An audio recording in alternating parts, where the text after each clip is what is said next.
नमस्कार दोस्तों, CUET test prep के हमारे YouTube चैनल पे आपका एक बार फिर से स्वागत है। इन्वायरमेंटल साइंस की लेक्चर सीरीज़ में हम लेक्चर 15 में आप आज जो है कि जो भी बचे हुए टॉपिक हैं यूनिट 2 में उनको देखेंगे।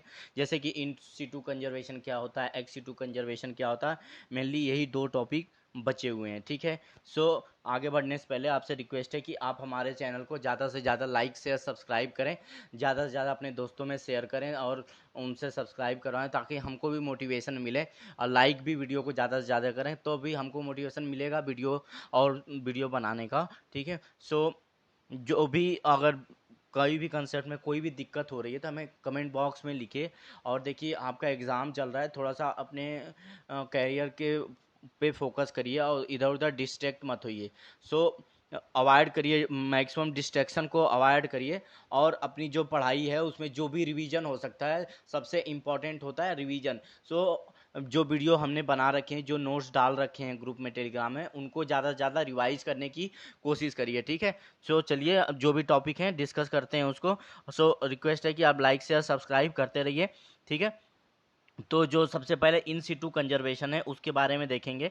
इन सीटू कंजर्वेशन क्या होता है कि इन सीटू का मतलब सिंपल से यही है कि जो जैसे कि जो भी जीव जंतु हैं हमारे, कोई भी, चाहे बाघ ले लीजिए, चाहे एलिफेंट ले लीजिए, चाहे लायन ले लीजिए, चाहे हिरन ही ले लीजिए, कोई भी जीव जंतु हैं उनको उन्हीं जहाँ पे जैसे कि वो जंगल में पाए जाते हैं तो उनको उनका जो संरक्षण है, उनकी जो देख रेख है उसी जंगल में ही करना, यानी कि उनका जो नेचुरल आवास है वहीं पे करना ही इन सीटू कंजर्वेशन कहलाता है। यानी कि conservation of species in their natural habitat, यानी कि जो भी जीव जंतु जहाँ रहता है वहाँ पे ही उसकी देख रेख करना, उसका कंजर्वेशन करना। ठीक है, तो ये बेसिकली एक तरह से नेचुरल प्रोसेस है। यानी कि अगर जैसे कि कोई थ्रेट है किसी भी जीव जंतु के जान पे, चाहे वो किसी ह्यूमन थ्रेट है या इंडस्ट्रियल थ्रेट है या जो भी थ्रेट है, उसको उसको ध्यान में रखते हुए आपको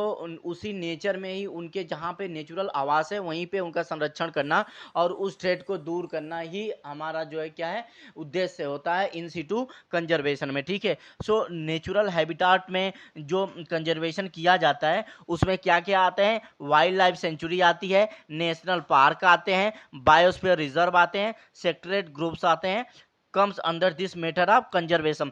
तो ये क्वेश्चन पूछ सकता है ऑब्जेक्टिव क्वेश्चन में कि कहेगा कि इनमें से कौन सा इन सीटू कंजर्वेशन का मेथड है। ठीक है, और दे देगा वाइल्ड लाइफ सेंचुरी, तो और दे देगा कि एक्वेरियम दे देगा या फिर बॉटनिकल गार्डन दे देगा या सीड बैंक दे देगा। तो ये क्या है ना कि वाइल्ड लाइफ सेंचुरी तो ये नेचुरल है, लेकिन जो सीड बैंक है, एक्वेरियम है या बॉटनिकल गार्डन है, ये आर्टिफिशियली क्रिएटेड होता है ह्यूमन के द्वारा। ठीक है, कंजर्वेशन के लिए तो ये ह्यूमन का कंजर्वेशन है, ये आंसर नहीं होगा। इन सीटू कंजर्वेशन के लिए नेचर का जो कंजर्वेशन है, जो प्रकृति ने हमें प्रोवाइड किया है रहने के लिए, वहां पे जब हम कंजर्व करते हैं तो ये आंसर हो जाएंगे। तो जहां पे नेशनल पार्क होगा या वाइल्ड लाइफ सेंचुरी होगी या बायोस्फीयर रिजर्व होगा और सेक्रेट ग्रुप्स होगा। सेक्रेट ग्रुप्स क्या होते हैं, जैसे कि आप गांव में या बहुत जगह देखेंगे ना, तो वहाँ पे देवी देवताओं की का पूजन होता है, एक मूर्तियाँ होती हैं और उस एरिया को, पूरे जंगल को संरक्षित किया जाता है कि ये पूरा जंगल उस देवी देवता को प्रॉपर बिलोंग करता है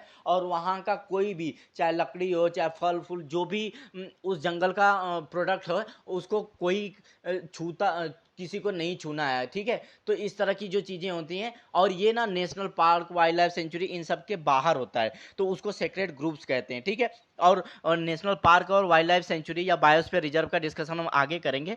तो ये जो मेथड्स हैं, इनमें अगर कोई भी ऑप्शन होता है कि wild life sanctuary, national park, biosphere reserve, sacred groves, तो ये क्या है, उसी के अंदर आते हैं। किसके अंदर, इन सीटू कंजर्वेशन के अंदर आते हैं। ये बहुत इंपॉर्टेंट पॉइंट है, आप इसको नोट कर लीजिए। ठीक है, और ये क्या है, सबसे अप्रोप्रिएट, एक तरह से बायोडाइवर्सिटी को कंजर्व करने का सबसे अप्रोप्रिएट ऑप्शन होता है। और इसको एक चीज और कहते हैं, ये ऑन साइट कंजर्वेशन कहते हैं। इन सीटू कंजर्वेशन को क्या कहते हैं, ऑन साइट कंजर्वेशन कहते हैं। ये भी आप इंपॉर्टेंट में ही कंसीडर करिए। और ये जैसे क्या है ना कि अगर बहुत ज़्यादा केस हो रहे हैं डिक्लाइन के, कोई प्रजाति है जैसे लॉयन है या टाइगर है या एलिफेंट है या कोई और भी प्रजाति है, जिराफ है, तो ये सब का जब अगर बहुत तेज़ी से उनका डिक्लाइन हो रहा है, उनकी जो जनसंख्या बहुत तेज़ी से कम हो रही है, तो ये जो इन सीटू कंजर्वेशन है ना, वो सक्सेसफुल नहीं माना जाता है, ठीक है। और ये बेसिकली क्या नेचुरली ऑनगोइंग प्रोसेस को मेंटेन करता है, ठीक। तो कुल मिला के designation, management and monitoring of the targeted species इसमें इन्वॉल्व होती है, और कहाँ पे, नेचर में, ठीक। तो कुल मिला के ये हो गया इन सिटू कंजर्वेशन। अब इन सिटू कंजर्वेशन में जो हमारा एक वाइल्ड लाइफ सेंचुरी है उसको देखते हैं। तो वाइल्ड लाइफ सेंचुरी एक्चुअली में होता क्या है, ये जो है कि ecological adequate ecological, faunal, floral, geomorphological, natural and geological significance की एक साइट होती है, जो कि उसका पर्पज मेन होता है कि प्रोटेक्ट करता है वाइल्ड लाइफ को और इन्वायरमेंट को, ठीक है। तो अब ये जैसे कि उसमें जो कुछ पीपल रहते हैं, जो आदिवासी अगर एरिया के लोग वहाँ पे रहते हैं, तो उनकी भी लाइफ होती है ना, उसको भी प्रोटेक्ट करता है, परमिट करता है सर्टेन राइट्स को। सभी राइट्स को नहीं परमिट करता, पता चले कि वो इंडस्ट्री बड़ी बड़ी लगा रहे हैं, फैक्ट्री लगा रहे हैं, तो उस तरह की चीज़ों को वाइल्ड लाइफ सेंचुरी में नहीं परमिट किया जाएगा। लेकिन जो वहाँ के आसपास के लोग हैं, उस वाइल्ड लाइफ सेंचुरी में रहते हैं, उनके कुछ राइट्स को परमिट किया जाता है। और ये वाइल्ड लाइफ प्रोटेक्शन एक्ट 1972, ये क्वेश्चन भी आ सकता है कि देखिए वाइल्ड लाइफ प्रोटेक्शन एक्ट कब पारित हुआ था, कब आया था, तो ये 1972 में आया था, ठीक है। तो वाइल्ड लाइफ प्रोटेक्शन एक्ट, ये जो पॉइंट है ये भी इंपॉर्टेंट नोट कर लीजिएगा कि 1972 में आया था। और वो क्या करता है कि provided for the declaration of certain area by state government as a wild life sanctuary. So wild life sanctuary कौन डिक्लेयर करता है, according to wild life protection act 1972, state government wild life sanctuary को declare कर सकती है। तो ये चीजें हैं, ये इंपॉर्टेंट है, समझ गए, ठीक।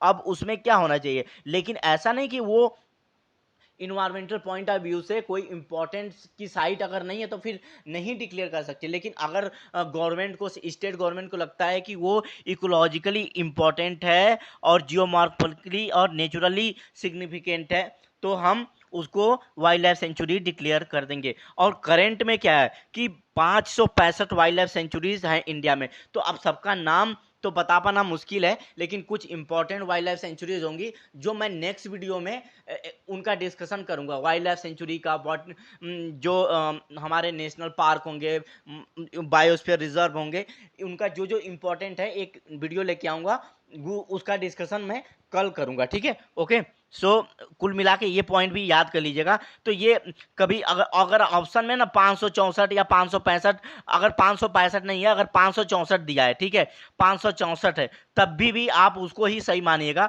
अगर 565 दिया है तब तो ठीक है, ठीक। अब जैसे नेशनल पार्क क्या होता है, नेशनल पार्क देखते हैं। National park India act as a place for preserving animal by providing natural habitat and pray.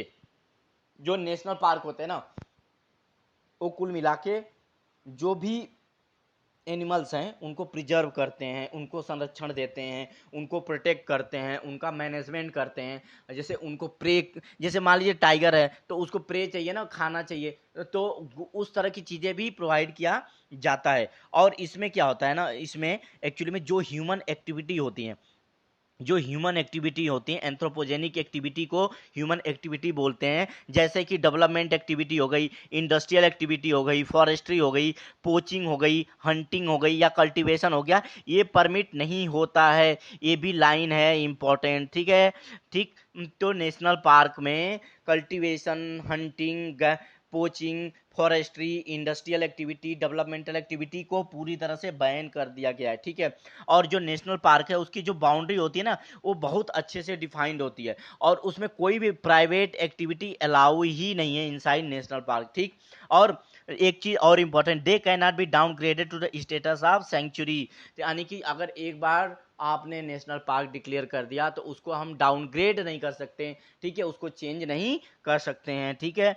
अब नेशनल पार्क कौन कौन डिक्लेयर कर सकता है, सेंट्रल गवर्नमेंट भी कर सकती है और स्टेट गवर्नमेंट भी कर सकती है। इस बात का भी आप ख्याल रखिएगा, ये भी इंपॉर्टेंट पॉइंट आपका बन जाता है। फिर आगे देखते हैं कि जो ये नेशनल पार्क हैं वो IUCN की सेकेंड कैटेगरी में आते हैं, ठीक है। देयर वेर 106 नेशनल पार्क, ठीक, 106 national park in totally in India, ठीक है। सो IUCN कैटेगरी सेकेंड में आते हैं नेशनल पार्क, और टोटल 106 नेशनल पार्क हैं इंडिया में। तो ये भी इंपॉर्टेंट पॉइंट बन जाता है।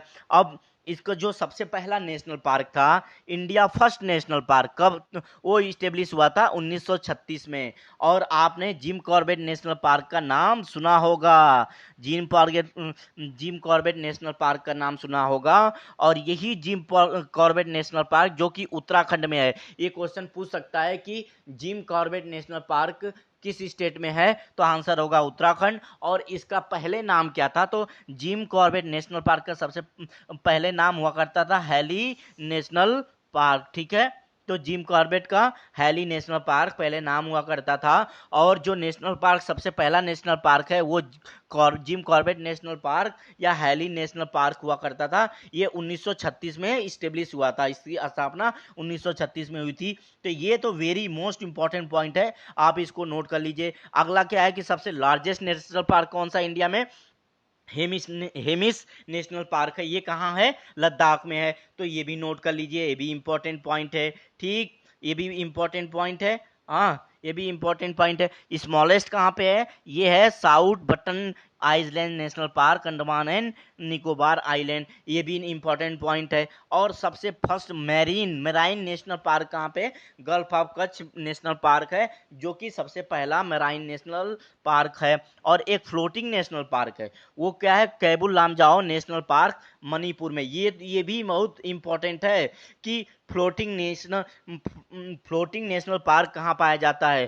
केबुल लामजाओ नेशनल पार्क कहाँ पाया जाता है? मणिपुर में। तो ये पूछ देगा कि केबुल लामजाओ नेशनल पार्क कहाँ पाया जाता है? मणिपुर में है। और ये कौन सा ऐसा पार्क है जो फ्लोटिंग नेशनल पार्क बोला जाता है? उसका नाम होगा केबुल लामजाओ पार्क, ठीक है। अब आगे चलते हैं। अब इन टर्म्स ऑफ प्रोटेक्शन, अब देखिए ये भी इंपॉर्टेंट चीज है बहुत, जो मैंने चीजें अभी बताई ना सबसे इंपॉर्टेंट चीजें, कि अब कहाँ कहाँ पे सबसे ज्यादा प्रोटेक्शन जो होता है ना, जो हमने wild life sanctuary, national park या रिजर्व फॉरेस्ट या प्रोटेक्टेड फॉरेस्ट कर रखे हैं, तो सबसे ज्यादा प्रोटेक्शन किसी भी जानवर को नेशनल पार्क में मिलेगा, फिर उससे कम वाइल्ड लाइफ सेंचुरी में, फिर उससे कम रिजर्व फॉरेस्ट में, फिर उससे कम प्रोटेक्टेड फॉरेस्ट में मिलता है। यानी कि नेशनल पार्क में सबसे ज्यादा प्रोटेक्शन एनिमल्स को मिलेगा और सबसे कम प्रोटेक्शन प्रोटेक्टेड फॉरेस्ट में मिलेगा, ठीक है। तो अब चलते हैं बायोस्फीयर रिजर्व। बायोस्फीयर रिजर्व भी एक तरह से इन सीटू कंजर्वेशन का एग्जांपल है, ठीक। और ये क्या है? इस तरह से ये बायोडाइवर्सिटी के बहुत बड़ा एरिया होता है एक तरह से, और उसमें फौना एंड फ्लोरा को हम प्रोटेक्ट कर सकते हैं। बायोस्फीयर रिफर क्या करता है? बायोस्फीयर का मतलब सिंपल है कि water, land and atmosphere supply life on और प्लानेट। सिंपल सी यही बात है कि जहां पे वो स्थान जहां वाटर, ठीक, वाटर, लैंड एंड एटमॉस्फेयर ये तीनों मिल जाएं, ठीक है, ये तीनों मिल जाएं, ठीक, तीनों मिल जाएं। यानी कि ये जो एरिया हो गया ना, ये कौन सा एरिया हो गया? ये वाइट वाला एरिया, यहाँ वाटर, लैंड एंड एटमॉस्फेयर तीनों मिल गए, तो ये हो गया बायोस्फीयर रिजर्व हो गया, ठीक है। इसका यही मतलब है। और बायोस्फीयर हो गया। और रिजर्व क्या करता है? Special area designated for balance between conservation and sustainable use, ठीक है। तो हम इन्हें एक एरिया बनाया जहां पे कि हम कंजर्व कर सकें स्पेसीज को, एनिमल्स को, और उसका यूज कर सकें, लेकिन सस्टेनेबल यूज कर सकें। अब सस्टेनेबल यूज मैंने पिछली वीडियोस में मैंने बताया है इसका क्या मतलब है। आप अगर आपको क्लियर नहीं है तो आप मेरी पिछली वीडियो में जाके उसको क्लियर कर सकते हैं कि सस्टेनेबल यूज या सस्टेनेबल डेवलपमेंट होता क्या है। तो अब बायोस्फीयर रिजर्व है ना, एक बहुत इंपॉर्टेंट, ये क्या है? एग्जाम्पल्स है, कम्युनिटी बेस्ड इनिशिएटिव है, ठीक है। कि इसमें क्या है, कम्युनिटी जो लोकल पीपल होते हैं वो भी इन्वॉल्व होते हैं। और इसमें क्या है कि हम अपने नेचर को प्रोटेक्ट भी करते हैं, इन्वायरमेंट को, और उसको ग्रोथ को, हेल्दी और लोकल इकोनॉमी को बढ़ावा भी देते हैं। अब जैसे क्या होता है कि ये बहुत बड़ा एरिया होता है, जो जो बायोस्फीयर रिजर्व है ना, बायोस्फीयर रिजर्व ये बड़ा एरिया होता है नेशनल पार्क इन सबसे। तो वो क्या करता है? वन या मोर नेशनल पार्क या सेंचुरी को अपने अंदर इंक्लूड किया होता है, ठीक है।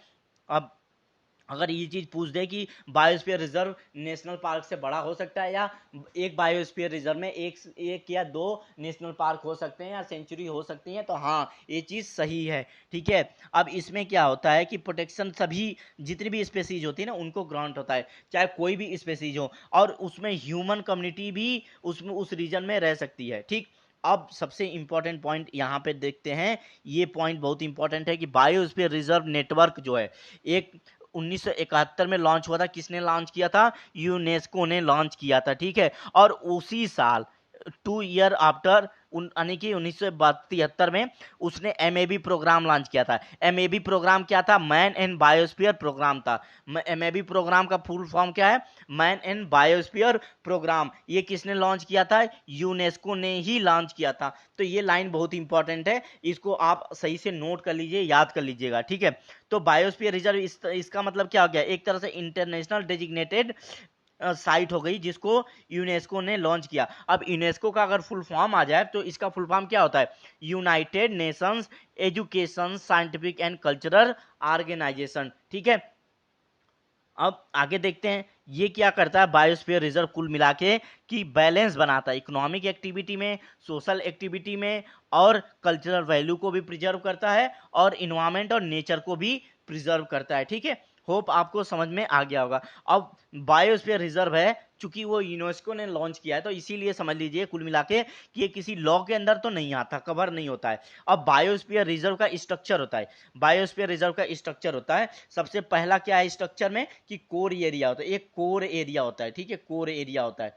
कौन सा एरिया हो गया? कोर एरिया हो गया। उसके बाद बफर जोन हो गया। उसके बाद क्या हो गया? बफर जोन हो गया। उसके बाद क्या होता है कि बाहरी एरिया होता है, उसको क्या बोलते हैं?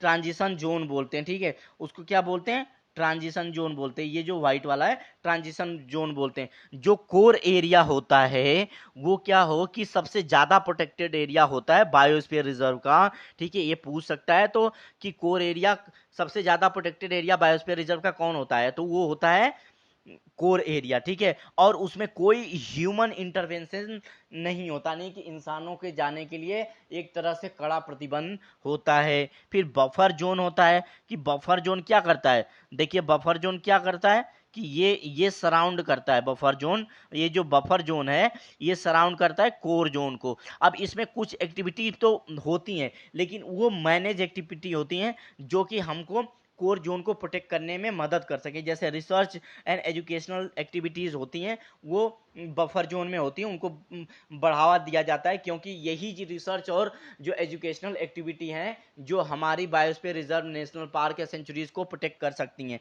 ठीक है, अब ट्रांजिशन जोन जो होता है, जो ट्रांजिशन जोन है सबसे बाहर वाला, ये वाला जो सबसे बाहर वाला जोन है, इसमें क्या होता है कि ये आउटर मोस्ट जोन एक तो सबसे बायोस्फीयर रिजर्व का होता है, और इसमें ही cooperation, human venture and conservation दोनों साथ साथ चलते हैं एक तरह से। ठीक है, तो ये देखिए ये सबसे कोर एरिया हो गया नीला। ठीक, अब ये बफर एरिया हो गया। अब ये जो है ये कौन सा एरिया हो गया? ये हमारा ट्रांजिशन एरिया हो गया। तो ट्रांजिशन एरिया में देखिए घर और बने हुए हैं, घर, और यहाँ पे क्या है? ये मॉनिटरिंग हो रही है किस एरिया में? कोर एरिया में। देखिए मॉनिटरिंग होती है, ये स्ट्रिक्टली मॉनिटर किया जाता है। ठीक, अब जो ट्रांजिशन एरिया है वहाँ देखिए घर और होम्स की संख्या, पीपल्स लिविंग की उनकी संख्या ज़्यादा होती है। ठीक है, लेकिन जो जो हमारा बफर एरिया वहाँ पे बहुत कम होता है। ठीक है, तो उसमें एजुकेशनल एक्टिविटीज़ होती हैं। अब यहाँ से चीज़ें देख सकते हैं, इसका कुल जो ये फिगर्स बनाए गए उनके ये मतलब हैं। ठीक है, अब आगे चलते हैं। अब इनका फंक्शन क्या है? ये मेन फंक्शन है कि जाहिर सी बात है, अगर मैंने जो डेफिनेशंस बताई हैं आपको, चीज़ें बताई हैं बायोस्फीयर रिजर्व के बारे में, अगर उनको सही से समझेंगे तो बायोस्फीयर रिजर्व एक तो कंजर्वेशन का काम करता है और साथ साथ डेवलपमेंट एक्टिविटी को भी प्रमोट करता है और लॉजिस्टिक सपोर्ट प्रोवाइड करता है किसके लिए? रिसर्च एंड एजुकेशनल एक्टिविटीज़ के लिए। ठीक है, और ये जो है स्टेट या सेंट्रल गवर्नमेंट के द्वारा नोटिफिकेशन इसका किया जाता है। और इंडिया में टोटल कितने बायोस्फीयर रिजर्व हैं? 18 बायोस्फीयर रिजर्व हैं इंडिया में, जिसमें से कि टोटल बायोस्फीयर रिजर्व 12 जो बायोस्फीयर रिजर्व हैं वो यूनेस्को के द्वारा internationally man and biosphere reserve program के थ्रू वो क्या है? रिकॉग्नाइज है। तो जो 12 बायोस्फीयर रिजर्व हैं वो किस प्रोग्राम के अंतर आते हैं? किस प्रोग्राम के अंदर आते हैं? मैन एंड MAB प्रोग्राम के अंदर आते हैं। किससे? यूनेस्को से। किससे? यूनेस्को से। ठीक है, यूनेस्को से, यूनेस्को के अंदर आते हैं। ठीक है, और टोटल कितने अपने देश में बायोस्फीयर रिजर्व हैं? अपने देश में टोटल बायोस्फीयर रिजर्व की संख्या 18 है, जिसमें से 12 जो हैं वो बायोस्फीयर रिजर्व MAB प्रोग्राम के अंदर आते हैं। और MAB प्रोग्राम को कौन चलाता है? यूनेस्को चलाता है। ठीक है, कौन चलाता है? यूनेस्को चलाता है। अब देखिए आगे, आगे देखते हैं कि आगे जो है ये जो सबसे जो स्मॉलेस्ट एरिया है ना बायोस्फीयर रिजर्व का, देखिए मैं एक वीडियो लेके आऊँगा कि कौन कौन से बायोस्फीयर रिजर्व हैं, नेशनल पार्क हैं, सेंचुरीज हैं, इन सब की लेके आऊँगा वीडियो। तो इसीलिए यहाँ पे जो इम्पोर्टेंट पॉइंट है वही इंक्लूड कर रहा हूँ। तो पन्ना, मध्य प्रदेश का जो पन्ना है बायोस्फीयर रिजर्व, वो सबसे छोटा है। ठीक है, और कच्छ ये सबसे बड़ा है, गुजरात में है कच्छ जो बायोस्फीयर रिजर्व है। और नीलगिरी तमिलनाडु केरला में एक है, वो सबसे पहले इंक्लूडेड हुआ था MAB प्रोग्राम में बायोस्फीयर रिजर्व में। ठीक है, अब देखते हैं, ये तो हो गया हमारा इन सीटू कंजर्वेशन का, कि जो नेचुरल हैबिटाट में ही, नेचर में ही, प्रकृति में ही हमने जीव जंतुओं की रक्षा करी। ठीक है, अगर उनको कोई उनकी को दिक्कत आ रही है तो हम उनका जो भी देख रेख है वो उनकी नेचुरल हैबिटाट या नेचर में ही कर रहे हैं। ठीक है, अब ऐसी चीजें हो गई कि मान लीजिए जैसे कि एक एग्जांपल, सबसे फेमस एग्जांपल है गिद्ध का, वल्चर्स का। वल्चर्स जो हैं उनकी संख्या रैपिडली बहुत कम होने लगी, और कम होने लगी तो वो लुप्त के कगार पे आ गए। तो उस अब ऐसी कंडीशन में क्या कर सकते हैं कि हम उनको, जंगल में कुछ ऐसी चीजें हो सकती हैं जिनको कि प्रॉपर उनको केयर नहीं मिल पा रही थी, तो लुप्त होने की कगार पे आ गए, उनकी संख्या बहुत कम बची। ठीक है, तो अब क्या किया कि हमने उनको जंगल से निकाल के हम इंसान अपनी कृत्रिम एक उसी तरह का एटमॉस्फेयर क्रिएट किया जैसा कि नेचर में पाया जाता था, और उनको वहां पे रखा। तो इन सीटू कंजर्वेशन कुल मिला के यही हो गया, आर्टिफिशियली हम किसी भी जीव जंतु को रख के उनका संरक्षण, प्रोटेक्शन कर रहे हैं, क्योंकि उनकी संख्या बहुत तेजी से गिरने लगी थी। ठीक है, तो इन एक्स सीटू कंजर्वेशन क्या होता है? Conservation and maintenance of sample of living organism outside their habitat, यानी कि जंगल, फॉरेस्ट या नेचुरल हैबिटाट से निकाल के, नेशनल पार्क या बायो उससे निकाल के हम जो मैन मेड घर है ना उसमें रख रहे हैं। और वो जो घर हैं वो नेचर में जैसे रहते हैं ना, कि अब जैसे हम जो टाइगर्स को या वल्चर्स को या हिरन को, एलिफेंट को ऐसे सुविधा प्रोवाइड कराएंगे जो उनको लगेगा कि वो जंगल में ही रह रहे हैं। ठीक है, और ये क्या होते हैं? मैन मेड हैबिटाट होते हैं, ये इंपॉर्टेंट है, ये सब नोट करिए। और ये क्या है कि एक्सपीरियंस आर्टिफिशियल सिलेक्शन यहाँ पे होता है। ठीक है, क्योंकि ये नेचर का है नहीं, ये मैन का है, तो मैन इंसान ने खुद बनाया है। और जैसे एग्जाम्पल के लिए जीन बैंक हो गया, सीड बैंक हो गया, जूज हो गए,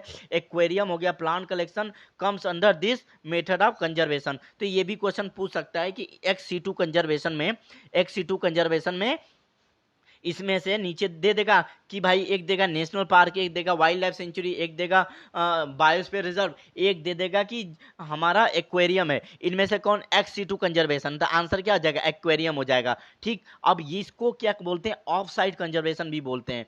ऑफ साइड भी, ये भी इंपॉर्टेंट है, इसको बोलते हैं ऑफ साइड कंजर्वेशन।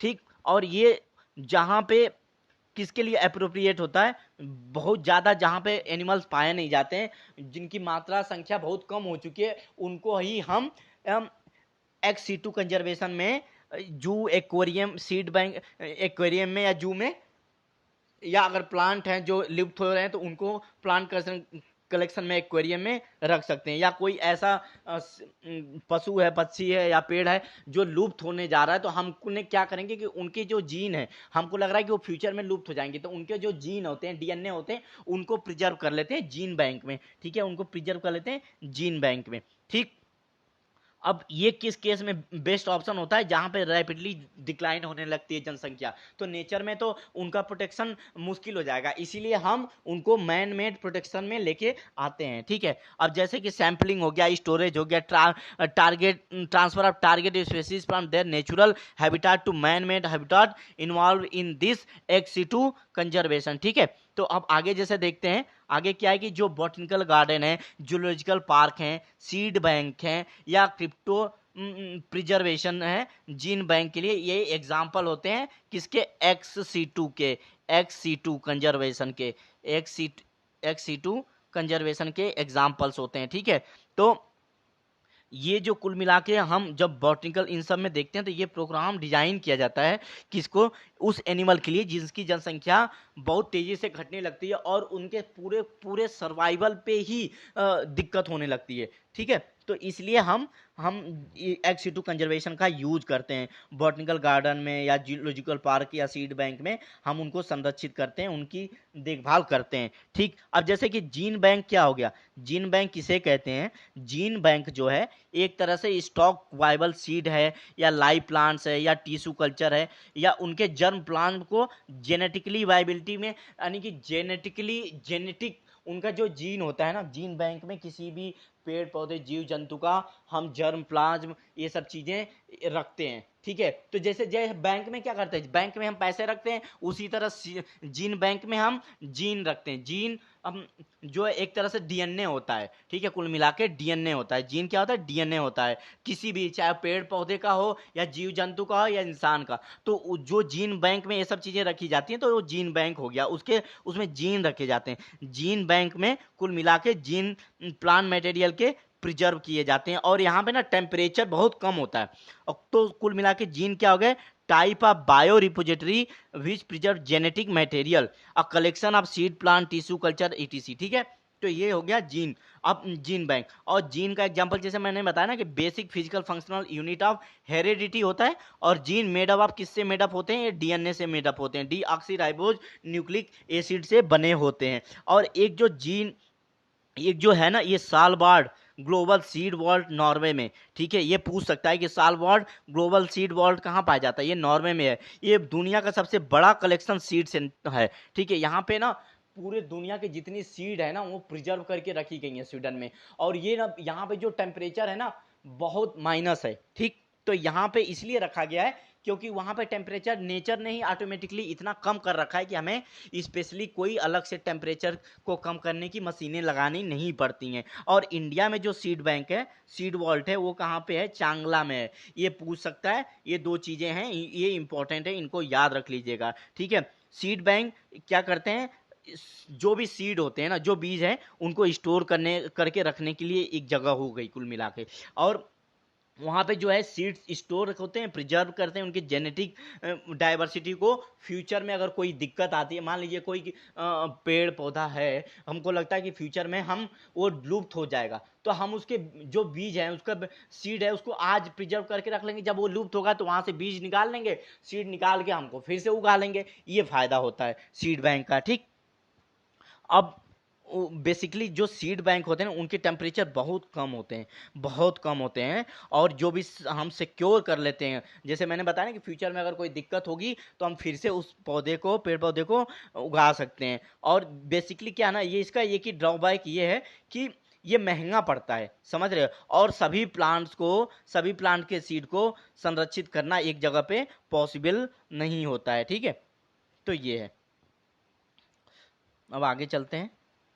आगे जैसे जू है या जूलॉजिकल पार्क है, उसमें क्या देखते हो आप, वहाँ पे जाते हो तो जो भी एनिमल्स होते हैं उनको देखते हो, यानी कि उनमें कोई अगर दिक्कत है, कि उनके लुप्त होने की संभावना है, तो उनको हम कहाँ जूलॉजिकल पार्क में, जू में रखते हैं। ठीक है, वहाँ पे वैरायटी ऑफ एनिमल्स आप देख सकते हो। और वहाँ पे जू helps in raising awareness of environmental problem को, जो भी जू क्या करता है उसको अवेयरनेस फैलाता है। ठीक है, और वो बहुत क्रूशियल रोल प्ले करता है प्रोटेक्शन में। जो भी चीज़ें एक्सटेंशन में जा रही है ना, जैसे कि मैंने गिद्ध का ही एग्जांपल दिया था, या कोई भी ऐसी प्रजाति एनिमल्स की जो आप लगता है कि वो फ्यूचर में एक्सटिंक्ट हो जाएंगी, लुप्त हो जाएंगी, तो उसको हम जू में पाल के रखते हैं कि लुप्त होंगी तो हम वहाँ से फिर ब्रीडिंग करा करा के उनसे जनसंख्या को बढ़ा लेंगे। ठीक है, और ये इसके लिए क्या है, हाईली कोऑपरेशन चाहिए वर्ल्ड का। और पोचिंग से प्रोटेक्शन मिल जाता है उनको, और जो भी नीज होती है ना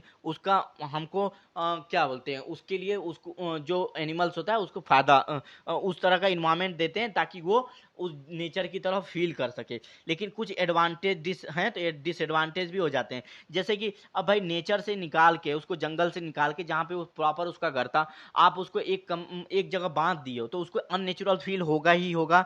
और वहाँ की कंडीशंस कितने कितने एनिमल्स को आप एक अच्छा हेल्दी वो दे पाओगे, तो वो एक तरह से ना पुअरली कंडीशन क्रिएट हो जाती है। और स्पेस क्या होता है, लिमिटेड होता है। तो ये सब चीजें, और कुछ जगह तो क्या होता है कि जानवरों को इसलिए रखा जाता है कि हम उससे प्रॉफिट कमा सके, पैसे कमा सके। तो ये सब कुछ डिसएडवांटेज होता है, ठीक, कुछ डिसएडवांटेज होता है। और भाई मेंटली प्रॉब्लम भी उनको होती, मेंटल ट्रॉमा भी फेस करना पड़ता है। अब अगर बॉटनिकल गार्डन की बात करें, बॉटनिकल गार्डन क्या करते हैं, they are resource to the study and conservation of plant well making world plant species diversity known to the public. हम बॉटनिकल गार्डन में वो चीज़ें जितनी भी प्रजातियां हैं जैसे प्लांट्स की वो रखते हैं, तो लोगों को अगर वहाँ जाएंगे तो अवेयरनेस होगी कि अच्छा इस प्रजाति की चीज़ें, प्लांट्स पौधे अवेलेबल हैं, ठीक है। ये कुल मिला के बॉटनिकल गार्डन में, botanical garden is a place where plant specially fern conifers and flowering plants grown and display for the purpose of research and education, ठीक। रिसर्च और एजुकेशन के लिए ये चीज़ें, ये प्लेस होता है बॉटनिकल गार्डन, ठीक है। प्लांट्स को जहाँ पे हम उगाते हैं, रखते हैं, कंजर्व करते हैं, प्रिजर्व करते हैं। और वो एक तरह से ना कलेक्शन होता है इंडेंजर्ड प्लांट्स स्पेसीज का, ठीक है, कुल मिला के इंडेंजर्ड। और वहाँ पे उसको जो भी हेल्थ है उस क्रॉप की, उसको वहाँ पे प्रोवाइड हम करते हैं, ठीक। अब जो रॉयल बॉटनिकल गार्डन है ना, रॉयल बॉटनिकल गार्डन क्यों इंग्लैंड में पाया है, ये लार्जेस्ट बॉटनिकल गार्डन है इन द वर्ल्ड, ये भी इंपॉर्टेंट है, ठीक है। लार्जेस्ट बॉटनिकल गार्डन है, ठीक। अब ये क्या है कि ओल्डेस्ट में अगर बात करेंगे, वर्ल्ड ओल्डेस्ट एकेडमिक गार्डन या बॉटनिकल गार्डन है तो ये है ओर्टो बॉटनिको डी पडोवा, ठीक है। ये कहाँ, इटली में है, ठीक है। ये इटली में है, ओर्टो बॉटनिको डी पडोवा कहाँ पे है, इटली में है, ठीक, इटली में है, इटली में है, ठीक, इटली में, ठीक है। अब largest botanical garden of India कहाँ पे है, इसका नाम है इंडियन बॉटनिकल गार्डन। ये कहाँ पे, वेस्ट बंगाल में, ठीक है। इसका नाम क्या है, इंडिया का सबसे लार्जेस्ट बॉटनिकल गार्डन है इंडियन बॉटनिकल गार्डन, और ये वेस्ट बंगाल में शिवपुर डिस्ट्रिक्ट, शिवपुर सिटी में, हावड़ा डिस्ट्रिक्ट में पाया जाता है, ठीक है। अब होप कि आपको समझ में आ गया होगा कि इन सिटू कंजर्वेशन क्या है, एक्स सिटू कंजर्वेशन क्या है, और जो भी हमने नेशनल पार्क, बायोस्फीयर रिजर्व या सेंचुरी, या हमने एक्स सिटू कंजर्वेशन में बॉटनिकल गार्डन हो या जू हो या सीड बैंक है या जीन बैंक, इनका डिस्कशन किया, वो समझ में आ गया होगा। अगर आपको कोई भी ऐसी टॉपिक लगता है कि वो चीज़ समझ में नहीं आई तो कमेंट बॉक्स में कमेंट करिए, हम आपकी प्रॉब्लम को ज़रूर सॉल्व करेंगे। और आपको जो कोई भी प्रॉब्लम है रिगार्डिंग, हम आपकी प्रॉब्लम को सॉल्व करेंगे। और रह गई बात की कोर्स को कंप्लीट करने की, तो देखिए आपसे रिक्वेस्ट है कि मैं ऐसे कुछ भी कंप्लीट नहीं करा सकता कि मैं कुछ भी बटोर के लाया आपको पढ़ा दिया। इसमें मैं काफ़ी रिसर्च करता हूँ, कि सर्च करता हूँ कि क्या एग्जाम पॉइंट ऑफ से इम्पॉर्टेंट है, मैं वही पढ़ाता हूँ। उसके लिए मुझे जो वीडियो बनाने होते हैं तो उसमें पीडीएफ जो मैं बनाता हूँ, वो जो है ऐसा नहीं कि बनी बनाई होती है पीपीटी, मैं बनाता हूँ फिर आपको पढ़ाता हूँ। और उसके लिए बहुत चीज़ें सर्च करनी है, कई किताबें देखता हूँ, इंटरनेट पे सर्च करता हूँ। तो ये समझ लीजिए कि एक क्लास पढ़ाने के लिए मैं कम से कम 4 घंटे, 5 घंटे, 6 घंटे मैं मेहनत करता हूँ, ठीक है। आने से नहीं कि मैं कुछ भी, मैं नहीं चाहता कि मैं आपको कुछ भी फालतू की चीज़ें पढ़ाऊँ जो आपके एग्जाम पॉइंट ऑफ व्यू से कोई मतलब की न हो। मैं वही चीज़ें पढ़ाता हूँ जो आपके एग्जाम पॉइंट ऑफ व्यू से मतलब की हो, अपने पीपीटी और अपने पीडीएफ में वही चीज़ें इंक्लूड करता हूँ। सो देखिए, मैं जल्दी कोर्स खत्म कराने के और वाहवाही लूटने के चक्कर में मैं आपके कैरियर को दांव पे नहीं लगा सकता। आप अपने से मेहनत करिए, मेरे से जितना हो रहा है मैं उतना करूंगा, क्योंकि मैं बेस्ट देना चाहता हूं। मैं मतलब कि ऐसे ही कुछ भी नहीं पढ़ा देना चाहता, ठीक है। मेरी आदत है कि मैं गलत न पढ़ाता हूं, न गलत चीजें मैं दूंगा, ठीक। और आप अपने से मेहनत करिए, उसमें मेरी जितनी हेल्प हो सकती है मैं दूंगा, क्योंकि मैं बेस्ट दूंगा, मेरा बस यही है।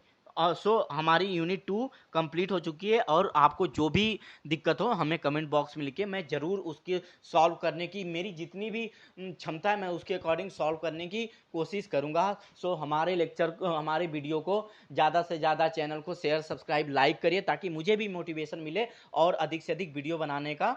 सो तब तक के लिए धन्यवाद, थैंक यू, और स्वस्थ रहिए, मस्त रहिए, पढ़ाई करते रहिए। और आपको जो भी एग्ज़ाम आने वाले हैं या जिनके एग्ज़ाम होने वाले हैं कल परसों, इन सब में उनके लिए बहुत बहुत बधाई हो कि वो एग्ज़ाम देने जा रहे हैं, और उनको best of luck, all the best guys. You hope, I will pray to God you do best, okay, and you will get your dream university, okay. So thank you so much.